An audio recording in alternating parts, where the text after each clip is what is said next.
Assalamualaikum warahmatullahi wabarakatuh. My name is Fatia Rania Zara and my partner Salma Sesari. We are going to do a presentation for chapter 3 about classroom management. Next slide, please, Salma.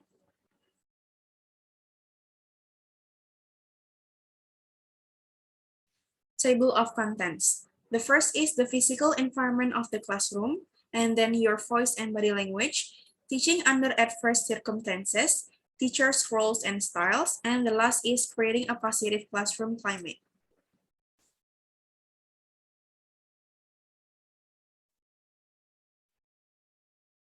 The physical environment of the classroom. Number 1, sight, sound, and comfort.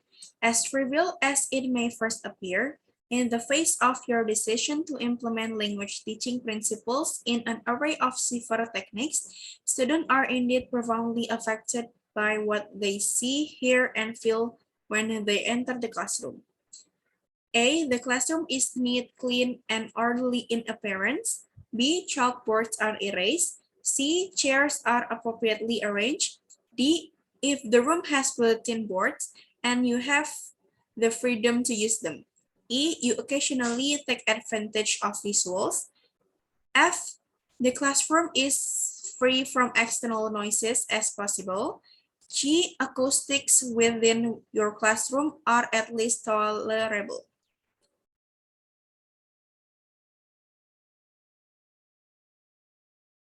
Number 2 is seating arrangement. You may have had the experience of walking into a classroom and finding the movable desks all lined up in columns that are perpendicular to the front wall of the room. Neat and orderly, right?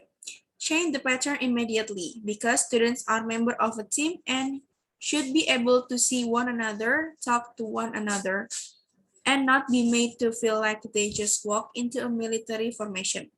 Consider pattern of semicircles, U-shapes, concentric circle, or if your class size is small enough, one circle so that students aren't all squarely facing the teacher. The teacher must determine who sits next to them because students normally fall into a comfortable seat partner. Next slide, please.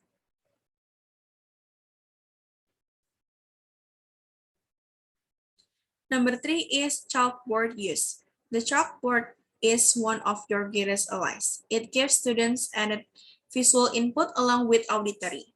It allows you to illustrate with words, pictures, graphs, and charts. It is always there and it is recyclable. Number four is equipment. The classroom may be construed to include any equipment you may be using. If you are using electrical equipment, make sure that the room has outlets, the equipment fits comfortably in the room, everyone can see or hear the visual or auditory stimulus. You leave enough time before and after the class to get the equipment and return it to a proper place. The machine actually works. You know how to operate it. And the last is there is an extra light bulb or battery or whatever else you will need if a written replacement is in order.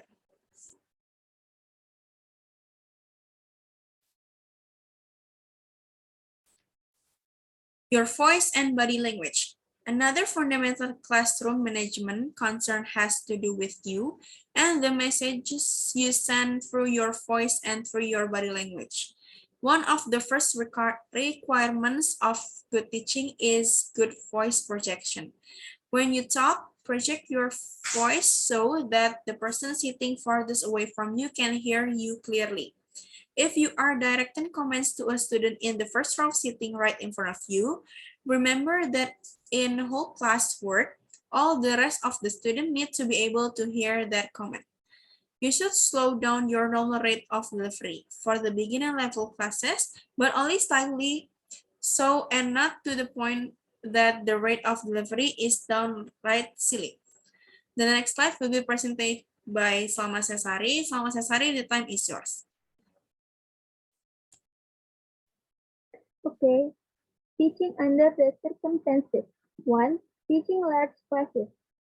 Ideally, language classes should have no more than a dozen people or so.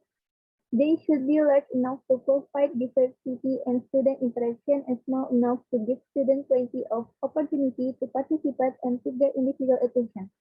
2. Teaching multiple proficiency, proficiency levels in the same class.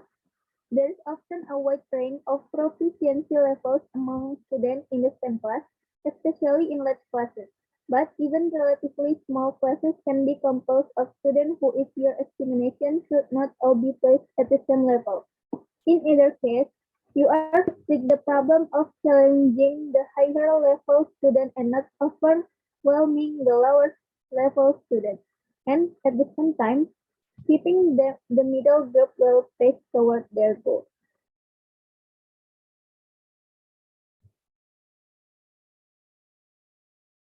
3. Compromising with the institution. Another adverse circumstance is one that most teachers have to deal with at some time in their careers, teaching under institutional conditions that do not meet their ideal standards or philosophy of education. Sometimes such circumstances focus on an individual in charge, a director or principal, and sometimes they center on administrative constraints that are beyond the scope and power of one individual. 4. Discipline. Many volumes of research and practical advice have been written on the subject of classroom discipline. If all of your students were hardworking, intrinsically motivated, active, dedicated, intelligent learner well, you would still have the label discipline problem without making this section a whole primer on discipline. 5. Cheating. Cheating is a special disciplinary matter that warrants careful treatment. For the definition, we will say cheating is a surreptitious selection of standard of individualized response to tests or other exercise. The first step to solving a perceived problem of cheating is to ascertain a student's own perception. Did they honestly believe they were doing something wrong?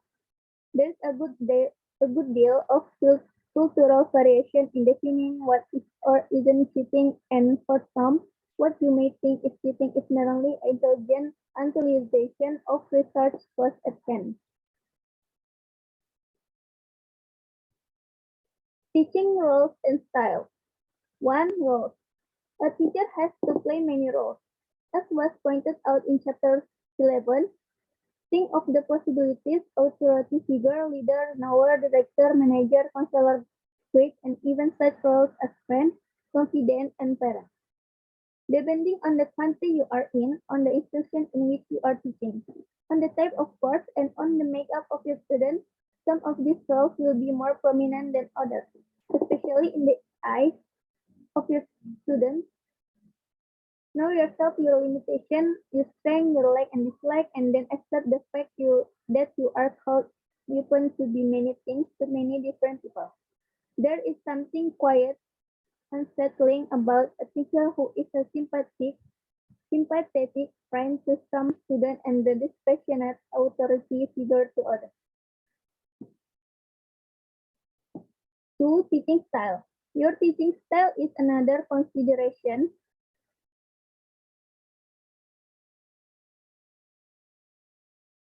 Your teaching style is another affective consideration in the development of your professional expertise. Teaching style will almost always be consistent with your personality style, which can vary greatly from individual to individual. 3. Cultural expectation.